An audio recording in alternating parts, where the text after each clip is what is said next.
un match qui restera dans l'histoire. Le 28 octobre 2023, l'Afrique du Sud a vaincu la Nouvelle-Zélande à un point près lors d'un match riche en surprises.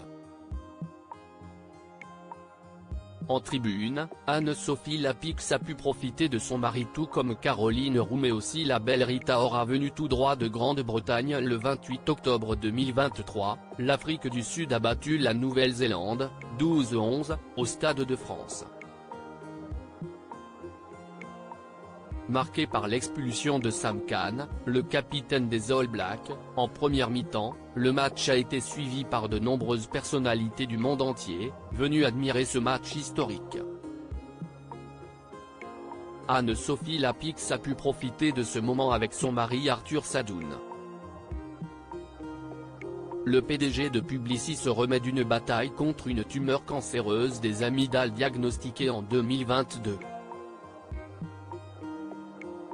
Il avait confié avoir détecté lui-même un problème au niveau de son cou et avait pu se faire opérer rapidement. Caroline Roux était aussi présente avec son mari Laurent Soli pour soutenir les sportifs. Ancien directeur de cabinet de Nicolas Sarkozy à la présidence de l'Olympe en 2005 et pendant la campagne présidentielle de 2007 et actuel patron de Facebook France, l'homme est le papa de son fils né 2009 prénommé Marceau. En tribune, le tennisman Roger Federer était entouré de sa famille, sa mère Linette Federer, sa femme Miroslava Vavrinek, ses filles Mila Rose et Charlène Riva, ses garçons Léo et Lenny. Novak Djokovic a pu également suivre le match entouré de Marc-Olivier Fogiel, Hélène Manarino, Sébastien Chabal ou encore Vicente Lizarazu. Rita Ora était assise à côté de son mari Taika Waititi.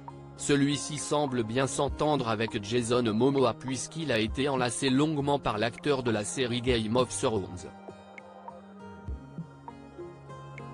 Christian Louboutin était aussi présent tout comme le prince Frédéric de Danemark. De son côté, la princesse Charlène était en furie aux côtés d'Albert et du couple formé par Brigitte et Emmanuel Macron.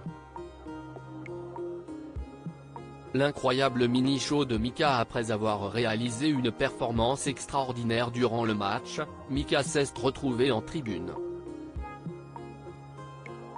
L'artiste a pu interpréter ses titres Relax, Grace Kelly, Siesti la vie, Happy Ending et Golden. Après Jean Dujardin qui a fait le show lors de la cérémonie d'ouverture, Siesti ainsi Mika qui a eu la chance de performer à la cérémonie de clôture de la Coupe du Monde de rugby. L'ancien juré de The Voice a assuré un mini-concert de 5 minutes au cours duquel il a été accompagné par le chœur de la maîtrise populaire de l'opéra comique.